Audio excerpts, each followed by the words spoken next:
CardGamesTV1 Podcast. Color identities, or what's wrong with color identities, or what people's problem with card identity. Right? So I noticed a lot of people. I just finished watching something where somebody was complaining about green being, a bad color, and that it needs more cards and stuff like that. And I'm like, no, green doesn't need more cards. Not saying that green shouldn't get more cards. Green just got some really, really good new cards to play with. But the thing is it didn't need new cards. Because saying that statement is implying that it's not good right now or at all. Therefore, it needs more cards to make it good. And it's like, no, it already is good. Green is a good color. It's always been a good color. Never stopped being a good color. A lot of people just overlook green. It's like, best way to put it is, green is a great color. There's a lot of great green staples. There's a lot of green cards that were banned and restricted because they were that powerful. You literally have a green leader that was banned because he was good, Cell hand control, cell surge, anyone? Like, that's a green yellow leader. It's still green, it counts. Right? It doesn't have to be mono green for it to be green. It just has to have green in its color identity, and it's green. Just like Android 21 Bad Omen, that's green. It's a good card and it's green, right? Android 18 Super Combo is green. Napa Super Combo is green. It has red, obviously, but it's green. The new Cell Super Combo, the green yellow one, it's green. It still counts because it has green in it. We got the blue green Angel check counterplay green, right? And the list goes on. The point is that there's a lot of cards that have green in it or is mono green. Is good. Rebrand anyone like Dormant Potential, Roshi, which is banned, but notice how good that card was. That's why I got banned. Proofs that green is good. Like, we got a lot of stuff that was banned. Belmont, Double Devastation. Green, banned. Like, come on. This whole bullshit, like, green is terrible, green is bad. It's like, no, it's not bad. It has some cards got banned, yes, but the color itself is not bad. The thing about green, its main color identity is that it's hand control with some board control. And that's mainly what it does. Makes your opponent lose cards from their hands, and it KOs your opponent's battle cards. That's like the main thing that green does. That doesn't sound like a bad thing. That's a good thing. That's what you want. That's a very powerful effect, which makes green very powerful because it does two things you want to do in a resource-based card game. Get rid of your opponent's hand, which is a resource, and get rid of their board. Because without a board, they can barely attack you, right? And green, if you notice, green is one of the few colors that actually has effects that can kill unisons. Field cards can kill cards that are typically hard to kill or get rid of, like field cards and unisons. And green have it, but it's so ironic that people want to throw shade at green as if green is like the worst color in the game when it's not. Every color is powerful and strong in its own way, and it's supposed to be that way. It's supposed to be different. And as a player, you choose which path you want to go on, and then play the very best you can in that, right? So green is only bad if the players are bad, not the color. The color is not bad. The cards in the color is not bad. There are tons of great cards in green. That's awesome. Zeno counts as green. Hello, like, come on. And we got some new green cards, some new green unisons that are really awesome. And most of the green unisons that currently exist that I like to play with have abilities to hand control your opponent. How is that not good? It's like players ask for too much. It's like what y'all want green to do? Ramp? What you want green to do? Counterplay like blue does? Like you want green to burn like red or be aggro like red? Like, you want green to overwhelm like black. Like, come on, you're asking too much for. You're asking way too much and being unlogical. It's like don't make no sense. Green is awesome as is, and we just got some new good toys to play with. So now you can switch up. We got some new staples now. We got a unison that you can use as a negate, which is going to replace a lot of negates. Not necessarily going to replace dormant potential unleash, right? But it definitely could potentially replace any other one drop negates that we typically use, or at least it could just be added.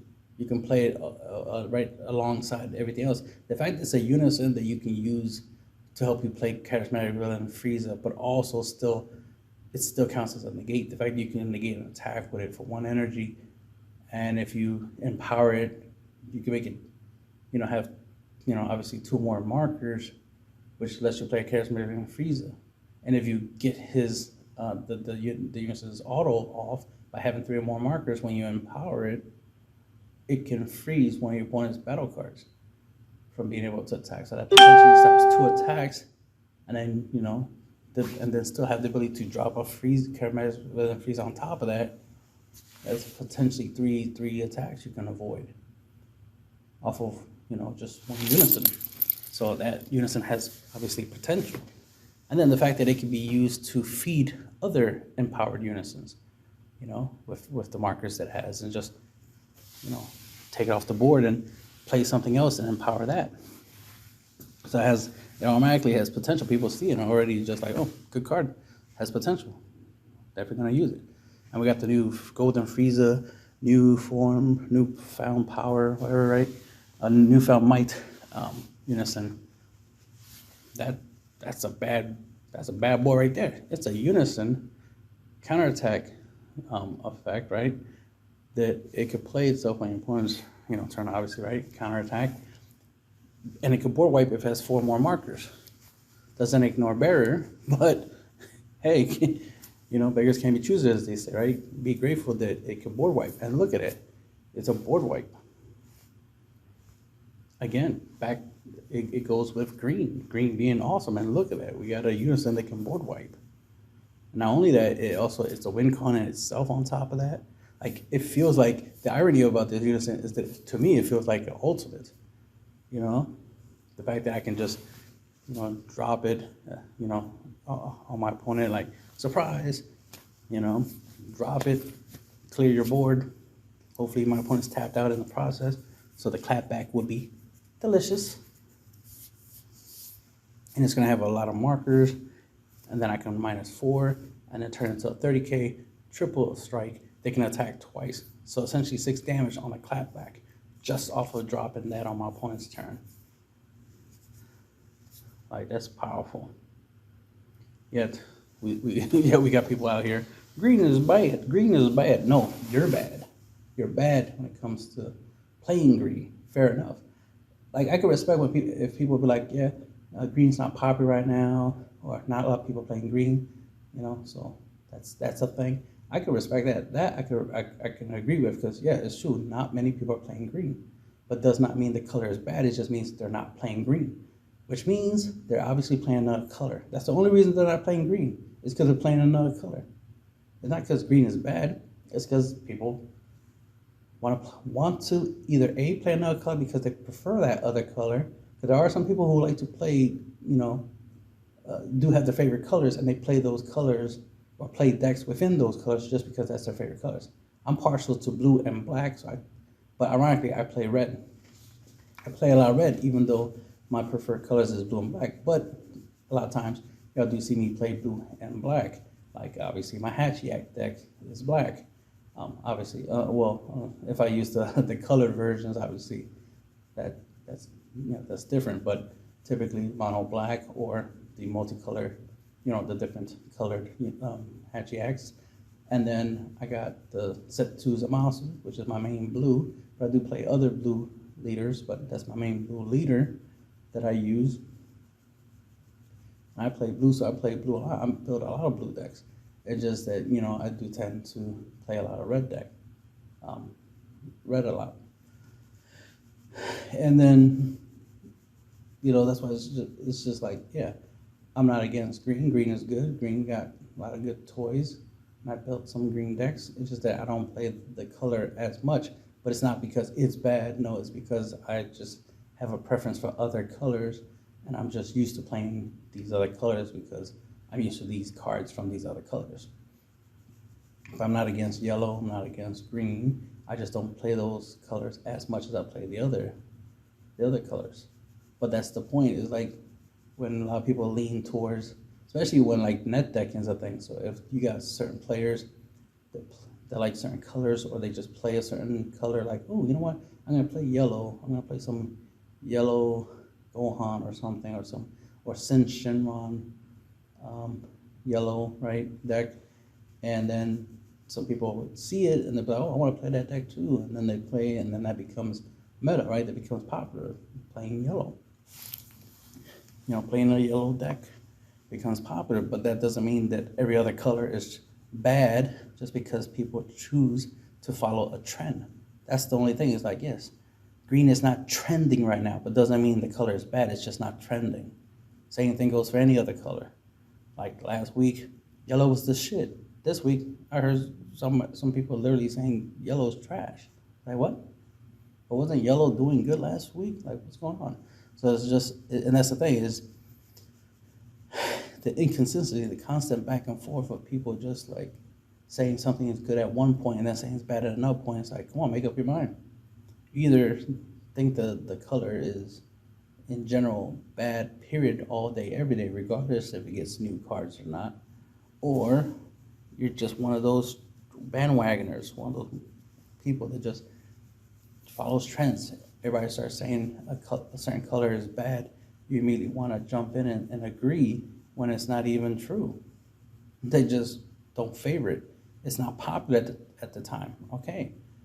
But the idea of labeling it, oh, this color is bad, this color needs more support, and it's like, but this color has been getting support for a long, long time. Y'all just don't respect the color like y'all should. Y'all don't use the color as often as y'all should. It's only those rare occasions where somebody's like, you know what, I'm gonna play Cell Surge. Bang, brings green back into the limelight because somebody decided to actually play green. Not because green was ever bad, it's just because people didn't play it. And that's the thing, when you have people who follow trends instead of actually trying things out themselves and playing their own way or playing what they like. It was funny, Cell Chain is still viable. That's why not surprising, Cell Surge resurged right into the scene, because it's like, you do know we can still Cell Chain people. We can still play the 5-drop. I think you need 18 if I'm right. Right? I can't remember. It's been a while. Just put one of the 17s or 18s, whatever, under it and bang it. Instantly drop the 7-drop. Perfect force cell, and boom, rape your opponent's hands, which is a very powerful effect, which we still have access to. Perfect force cell has not been limited to 1 copy per deck. It's the 3-drop that's been limited, but we don't need the 3-drop. It's just nice because it lets us do the chain sooner than later. But realistically, when you want to go for game, it's usually turn 4, turn 5 anyway. So the idea of like, if you could, go for game turn 3, then I'm not against it. I understand you want to, go for game turn 3 if you have the ability to drop perfect force cell on turn 3 and go for game. I don't know if that's understandable, but again, it's not that logical. Consider the fact how many free negates we have in this game, units and blockers on top of many other things. Some leaders, have some really strong effects that can protect themselves defensively anyway, to make it harder for you to finish them off in a single turn. So, the idea of like, oh, just turn 3, cell and automatically have advantage is like, yeah, that's not guaranteed. Because even dropping cell Zeno is not a guaranteed win condition like it used to be. Especially when you have a lot of these free negates. Like I said, units and blockers are a thing. Counterplay, not all counterplays try to affect the battle card. Sometimes they just, oh, I counterplay, drop this thing, which is a blocker, and this will be helpful when I have to block your Cell Zeno attack. Right? If I can at least block one of his attacks, I have a higher chance of surviving, right? Logic. So that's why it's just so funny to see people, throw shade at green over and over again. Like, oh, Bandai is not listening to us. We keep telling them green is not a good color, blah, blah, blah. And it's like, no, green is a good color. Y'all just don't respect it like y'all should. Green already does what it's supposed to be doing, and it does it very well. So well that most of y'all don't even remember that it does it well. It does it so well that y'all forget. And then y'all be like, oh man, green needs some new stuff. That's the thing, y'all want green to do what every other color does. Because y'all tired of doing the same thing over and over again. Hand control, hand control, hand control. I get it. No one really likes getting hand controlled, and not everyone likes to do hand control. Okay, and that's why I understand if y'all don't play green, but to say the color is bad just because y'all don't favor that play style, controlling your opponent's hand, controlling your opponent's board, making the game hard for your opponent. So that way the game is easy for you. Like, really? Y'all want to play the game differently than that? Fine, to each their own. I'm not against it. Again, ultimately, what makes things good is ultimately based off of the players who play the stuff. It's not the colors. It's definitely not the company that creates the card game. It's the players. We choose if something's good or not based off of us playing these cards and how we use them. But that's why it's annoying to see green get shade. And then, even see other colors. Like, it was annoying to hear, for a long time, people talking about red ain't a good color. I'm like, what the hell y'all talking about? I make so many red deck profiles. How is red not a good color? It's a great color. It's a very fast color. When it comes to fast formats, it's red. Red is the reason why fast formats exist. It is not yellow, it's not green, it's not blue, it's not black. It's typically red. We can try to say black technically because of Vegex, but Vegex it's pseudo red. That's the way I always look at it. It's just pseudo red. It's a wannabe red deck. But that's the thing, if you pay attention, some colors, yes, do steal from other colors, certain, their color identity. So some colors steal from other colors, color identity. So I can understand the confusions to, favor other colors over, some colors because of the fact that why play blue to do what? To, let's say, why play blue to counterplay when, let's say, green, or let's say yellow has a good amount of counterplays. So if yellow has a good amount of counterplays and it has good defensive cards, might as well play yellow because it has a good balance of counters and defense, negates and stuff like that. So it makes it a really good, controlled, color because of that balance. It's like, okay, but it took that from blue.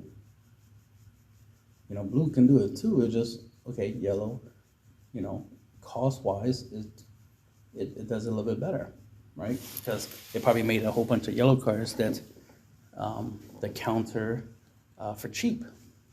Like, for example, in blue, you got the 5-drop Golden Avenger Ape, right? Which is a counter, but also has other effects, obviously. But let's just focus on the counter part. But yellow has Swift Retaliation Cooler, which costs 3 in order for it to counter. And then originally, long ago, we used to have Bad Ring Laser, which costs 1 energy, either card to counter. So you see, yes, blue and yellow have counter capabilities, but the cost to play the cards, yellow has the cheaper cost. So it's understandable that people will gravitate to yellow because of the cheaper cost. But it's not that yellow is the only one that can counter. No, blue can counter too.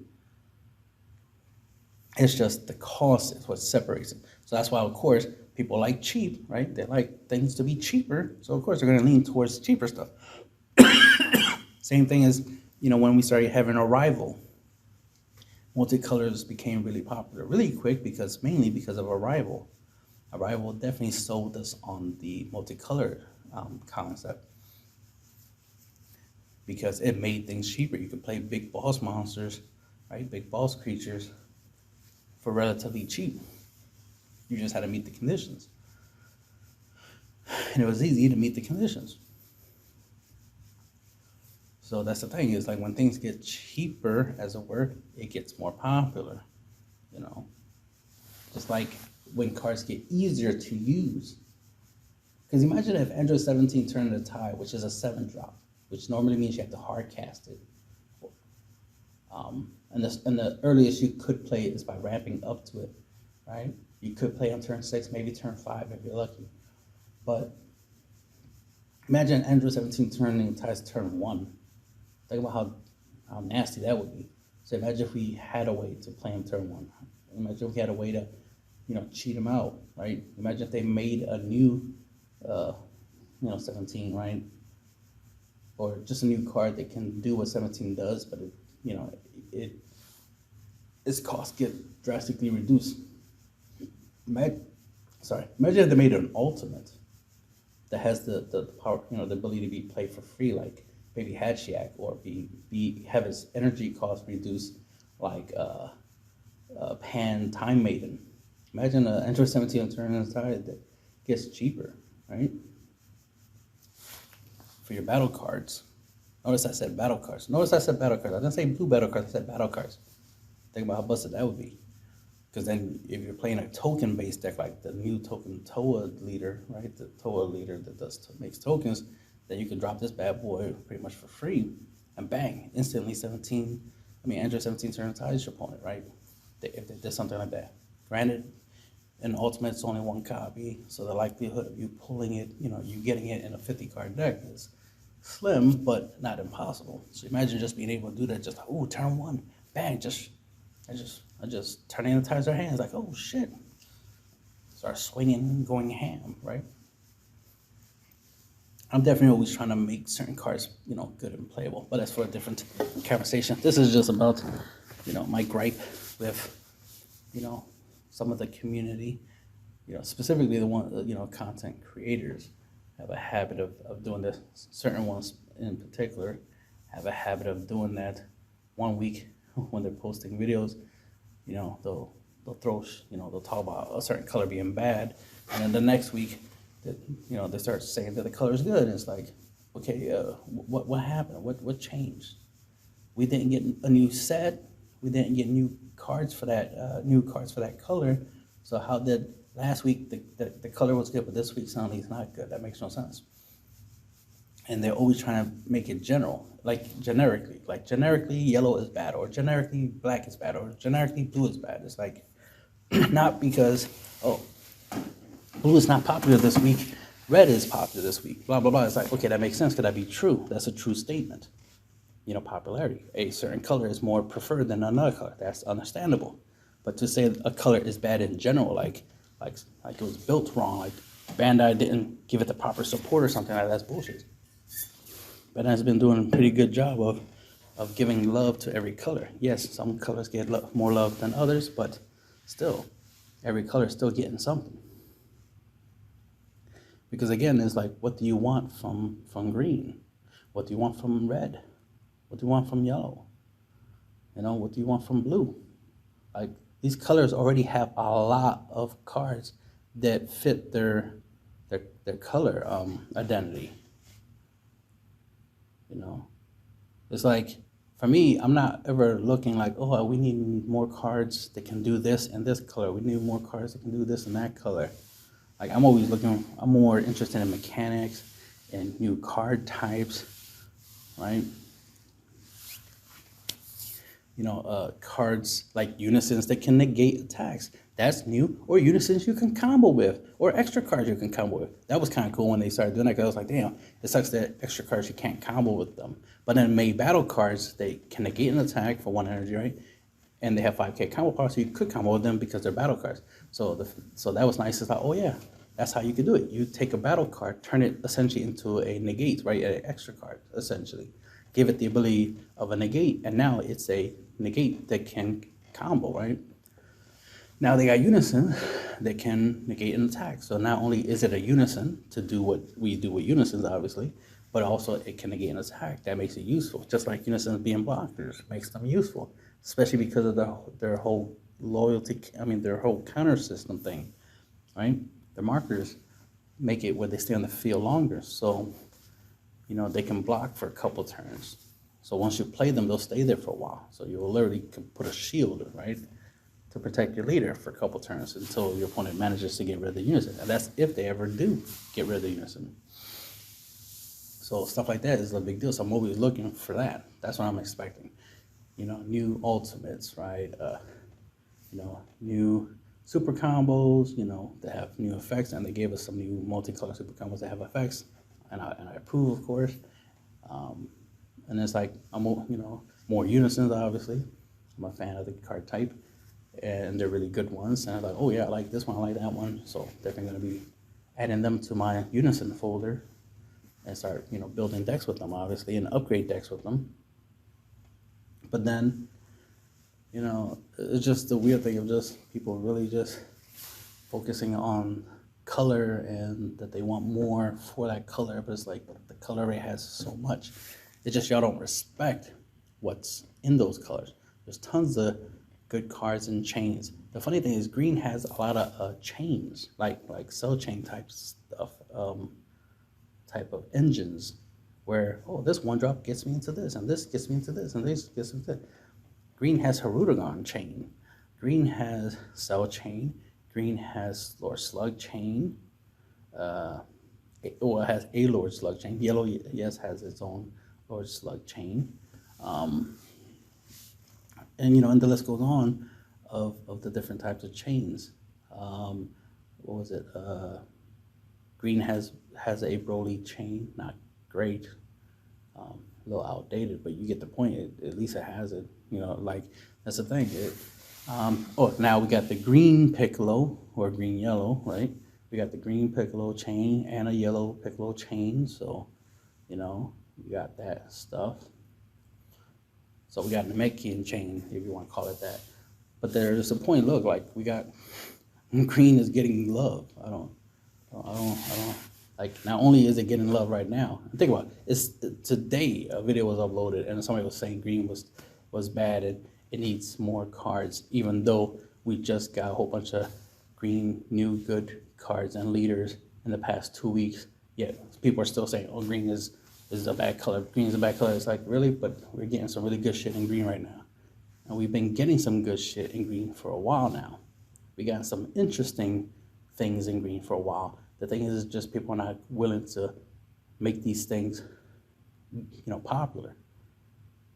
People just want things to be always easy. So even if green came out with like a really strong deck, but requires you to be good with the deck, like you have to actually be good at the game in order to really play the deck at its fullest potential, people are gonna be like, oh, this deck is trash.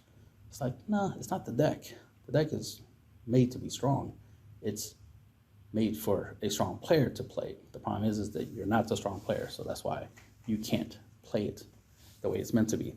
Think about it. We had decks that were literally called expert decks, and very few people played those decks. Very few. That's why they were called expert decks and not starter decks or noob decks or meta decks. Shots fired, right? They're called expert decks because you literally had to be, a high level player to really, play the deck. Because it wasn't for, noobs. But most people just, that's just how it is. There's more people who still play like they just started playing the game last week, even though they've been playing the game for like 4 years now. They still act like they just start playing the game, and they still want things to be easy. And that's the thing, so many people want the game to be on easy mode because it makes it where they don't have to put no effort or actually get good at the game. They just buy, play, and that's it. Because everything's on easy mode. There's no need for them to get good. But that really makes the game very lame if it's easy. If my grandma can easily play the game, that's not a good thing. That's not a compliment for the game if my grandma can easily play it. So, if you really want a true game, a game that makes sense to exist, it has to be hard to play. Not impossible, of course not. Not impossible to play, but it's supposed to be hard because it's supposed to be a challenge. That's the whole point of a game, is that it's supposed to be difficult and you're supposed to get good and overcome the difficulty of it. And that's how you know you have improved and you're good at something, because you're good at something that's hard. It makes no sense to be bragging or be proud of being good at something that's easy. It's easy. There's nothing there to be proud of, but whatever. That's for a different conversation. But hopefully, some people can understand my point of view. It's just the fact that it's just so annoying to just see, not see, but like just constantly keep hearing people complaining. And it's like, there ain't that many deck builders out there. Well, that makes videos anyway. There's very few that makes videos, and mostly anybody else who, are deck builders, for example, they build decks and they go to their locals and play it. So they're not out here sharing their knowledge, right, their experiences with certain decks and strategies. Because there's players out here like myself that are always experimenting, always trying to figure out, different ways to play the game, because it's part of the fun. I already know most of the ways, I could easily win the game. 17 turns ties, there's no rocket science when it comes to playing that card. So Zeno, right, and the list goes on. But it's the fact that I just like the idea of always trying to find different ways, because it gets boring, winning with Andrew 17 turn times all the time. So I want to try something different. So let me try a different card, preferably a card that is hard to play, that not anyone can just play. 17 is easy to play, just 7 energies, bang, drop it, boom, good to go. Your opponent has 2 life, bang, 17 leader swing, game. Like, doesn't take a rocket scientist to play that, right, strategy. So I'd rather try to find something different. It's like, this 10 drop Gogeta, active main, 15 energy, and I could deal my opponent 4 damage essentially, or just send the 4 cards from their life to the bottom of their deck. Like, that's essentially burning them for 4. How can I get this 10 drop out, and have the 15 energies? Obviously, if I have 15 energies, I could afford to pay 10 to play it, obviously hard cast it. But how can I get 15, right? And then you think of like, wait, isn't there something else that if you have 16 energy, you can, automatically win? Oh yeah, Beerus, the Beerus leader. 16 energies, you can win. Okay, how can I get to that goal? How can I get to 15 or 16? So I can use either one of those as my win cons, right? Because I could play that battle card with that leader. All I need is the ability to get to 15 or 16 energy to pull off either the leader's win con, leader's effect, or this Gogeta's effect. That's a tall order, as they say, right? That's a tall order. But if I can pull it off, style points, right? I can flex for being able to do that, to be able to pull that off. And I have. If I might not the Beerus yet, I haven't played that deck, and it's just the concept of it. Yes, I've tested, but I haven't actually played it against decks and try to get it to consistently win through the auto. But I have ramped a lot, and I have definitely used the Super Saiyan Blue Gogeta Frenzy Burst, which I actually own the battle card.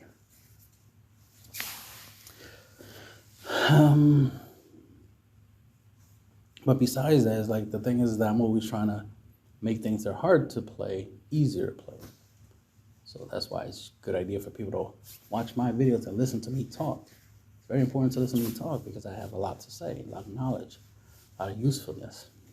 So many people just look at my list of my video, my deck list, right? Just look at what's in my deck and then just assume things and ask me questions like, why are you playing this card? Why are you playing that card? It's like, I actually already answered that in the video. If you actually listen to me talking in video, you'll get the answers.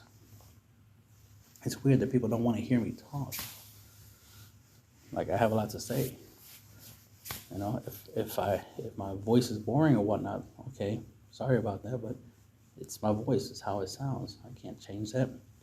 But at the same time, it's like, you should be interested in the information that I have to say. So I shouldn't have to sound exciting. I shouldn't have to sound like a Michael Bay movie, you know, when I'm giving you information for you to actually appreciate the information. It's like the quality of the sound of my videos or audio shouldn't be more important than what I'm saying, than what I'm talking about. What I'm talking about should matter more than how it sounds. I can sound like Mickey Mouse. Does it matter? No. What I talk about should matter. Just like, does the color of a certain archetype or whatever matter? Not really. You know, it's what you can do within those colors that should matter, not the color itself. So this whole colorism, basically, this whole, oh, green is bad or yellow is bad or red is bad, and all this nonsense. It's just really annoying to constantly keep seeing that when it's like, that don't make no sense.